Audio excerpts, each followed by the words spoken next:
18 তারিখ রাতে আমি ইস্তাম্বুলে হোটেলে ফিরে ছবি দেখলাম ফেসবুকে ছায়ানটের ভাঙচুরের একটা ছবিতে চোখ আটকায় গেল। ওয়াহিদুল হকের ছবিতে ধারালো কিছুতে আঘাত করিয়া মাটিতে ফেলে দেওয়া হয়েছে। এই মানুষটার স্নেহ প্রশ্রয়ে আমি বড় হয়েছি। সেই কৈশোরে তার হাত ধরে কত শহর ঘুরছি তার ঠিকানা নাই।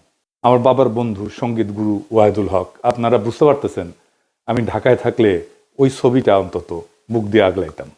ছাত্র ইউনিয়ন সিপিবিআর ওয়াহিদুল হকের লেসপেন্সার হওয়ার কারণে ছায়ানটের এই ঘটনা এক বিচিত্র অনুভূতির সামনে এনে আমাকে ফেলছে। পাকিস্তান আন্দোলন করা বাঙালি মুসলমানদের ছেলেরা যখন পাকিস্তান ভাঙ্গা বাংলাদেশ রাষ্ট্রের জন্ম দিল, সেই সময় বাবা একই সাথে সুখ আর দুঃখের অনুভব করছিল। আমি সেই অনুভূতির মুখোমুখি হয়েছি। ছায়ানট নিয়ে আলোচনাটা সূক্ষ্ম এবং জটিল, আশা করি বিষয়টা একটু মনোযোগ দিয়ে শুনবেন। আমাদের জানা দরকার যে ছায়ানট কেন এই আক্রমণের শিকার হইল, ছায়ানটের বিরুদ্ধে কেন বাংলাদেশের সাধারণ মানুষ বিলা হইল। অনেক প্রশ্নের জবাব পাবেন।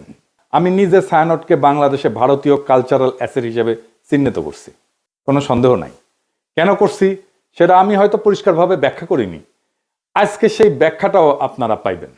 আসেন আল্লাহর নামে শুরু করি। ওয়াহিদুল হককে আমি ওয়াহিদ কাকু বলে ডাকতাম। আমার সাথে ওয়াহিদ কাকুর সম্পর্ক ওনার মৃত্যু পর্যন্ত অক্ষুণ্ণ ছিল।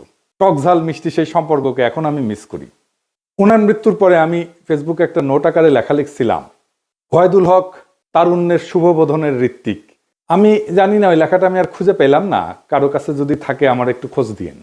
আমার জীবনে যে বিচিত্র অভিজ্ঞতা হয়েছে, অসংখ্য মানুষের সাথে মিশছি, সেই কারণেই ভাঙ্গু সেকুলারদের কালচারাল আর পলিটিক্যাল স্ফেয়ারের অন্দরবহনের খবর আমি জানি, ক্রিটিক্যালি অ্যানালাইজ করতে পারি।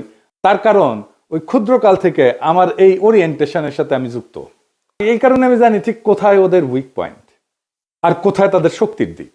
তবে আমি যেহেতু গান গাইতে পারতাম না, আমি তো অসুর, মানে সুর নাই আর কি, আমি রবীন্দ্রনাথের লেখা বুঝতে চাইতাম, তার জ্ঞান তাত্ত্বিক উৎস খোঁজার চেষ্টা করতাম। জ্ঞান তত্ত্ব মানে হইতেছে আমি যেটাকে সত্য জ্ঞান বলে মানতেছি সেটা আসতেছে কোন জায়গা থেকে। এই জায়গাগুলোকে বলা হয় জ্ঞান তাত্ত্বিক উৎস বা এপিস্টেমিক সোর্সেস। দর্শনের ভাষা মানে এই গানটা কি বুঝায়, মানে ধরেন তুই ফেলে এসেছিস কারে মন মন রে আমার, তাই জনম গেল শান্তি পেলি না রে মন মন রে আমার। অথবা ধরেন প্রাণ চায় চক্ষু না চায়, মরি একই তর দুস্তর